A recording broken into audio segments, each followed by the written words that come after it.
வணக்கம், நான் Hema Subramanian. Welcome to home cooking Tamil. இன்றைக்கி நம்ம பார்க்க போகிறது ரொம்ப ஸ்பெஷலான ஒரு north Indian sweet, Shahi phirni.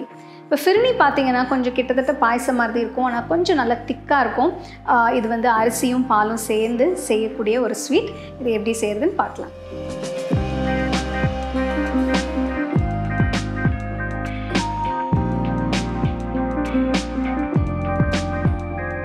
Shahi phirni செய்கிறதுக்கு முதல்ல 1/4 கப் பாஸ்மதி அரிசி சுத்தமாக கழுவி தண்ணியில் ஊற வைக்கணும். 1 லிட்டர் பாலுக்கு 1/4 கப் பாஸ்மதி அரிசி எடுத்திருக்கேன். இது ஒரு 30 நிமிஷம் தண்ணியில் ஊறினா போகிறோம். 30 நிமிஷம் கழித்து அரிசியை வடிகட்டி கொஞ்சம் காஞ்ச பிறகு மிக்சி ஜாரில் போட்டு கொஞ்சம் கோர்ஸாக அரைக்கணும்.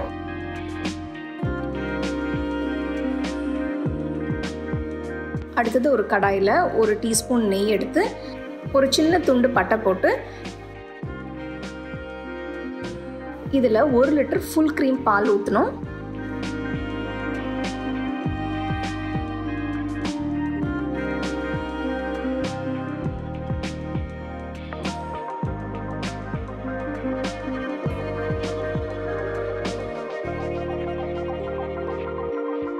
பால் நல்லா கொதிச்சு பொங்கி வரும்போது அரைச்சி வச்ச அரிசியை பாலில் போட்டு நல்லா வேக விடணும்.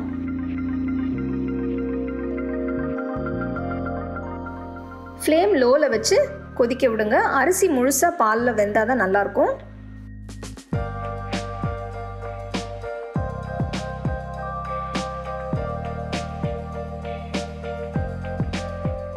ஒரு 25 நிமிஷமாக அரிசி பாலில் வெந்துட்டுருக்கு. பார்த்தீங்கன்னா பால் நல்லா குறைஞ்சிருக்கு, நல்லா திக்காக இருக்குது, அரிசியும் நல்லா வெந்திருக்கு. அடுத்தது இதில் 75 கிராம் இனிப்பில்லாத கோவா. இது ஸ்வீட்ஸுக்கு நார்த் இந்தியன் டிஷ்ஷஸ்க்கெலாம் நிறைய யூஸ் பண்ணுறது வந்து இது வந்து சூப்பர் மார்க்கெட்டில் கிடைக்கும். கிரேட்டர் யூஸ் பண்ணி நல்லா கிரேட் பண்ணி போட்டுருங்க. அரிசி முழுசாக வெந்த பிறகு தான் கோவா போடணும். கோவா போட்ட பிறகு நல்லா மிக்ஸ் பண்ணிவிட்டு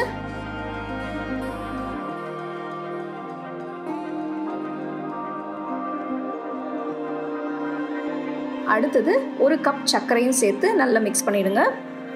சர்க்கரை உங்களுக்கு இனிப்பு தகுந்த மாதிரி நீங்கள் அட்ஜஸ்ட் பண்ணிக்கலாம்.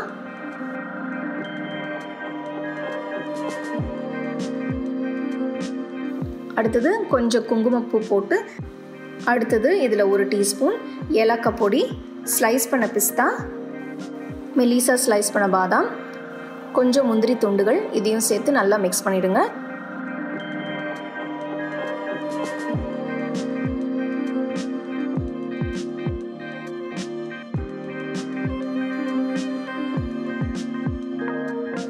ஃப்ளேம் லோவில் வச்சு ஃபிர்னி ஒரு 10 நிமிஷம் கொதிக்க விடணும்.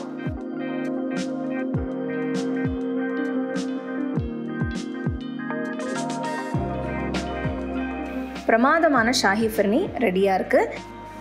ஃபிர்னி நீங்கள் சூடாகவும் சர்வ் பண்ணலாம், இல்லைனா நல்ல ஜில்லுன்னு கூட சர்வ் பண்ணலாம். ரொம்ப அருமையான ஒரு ஸ்வீட். கண்டிப்பாக இந்த ஸ்வீட் நீங்கள் வீட்டில் ட்ரை பண்ணி பாருங்கள். ஷாஹி ஃபிர்னி எப்படி செய்கிறதுன்னு பார்த்தோம். பார்க்கும்போதே உடனே செஞ்சு சாப்பிடணும்னு தோணும். ஸோ கண்டிப்பாக இதை நீங்கள் வீட்டில் ட்ரை பண்ணி பாருங்கள். இந்த கன்சிஸ்டன்சி கொஞ்சம் திக்காக தான் இருக்கும். இதை நீங்கள் சர்வ் பண்ணும்போது நல்லா ஜில்லுன்னு சர்வ் பண்ணுங்கள். You can get a copy of our first edition of the home cooking book on 21 frames.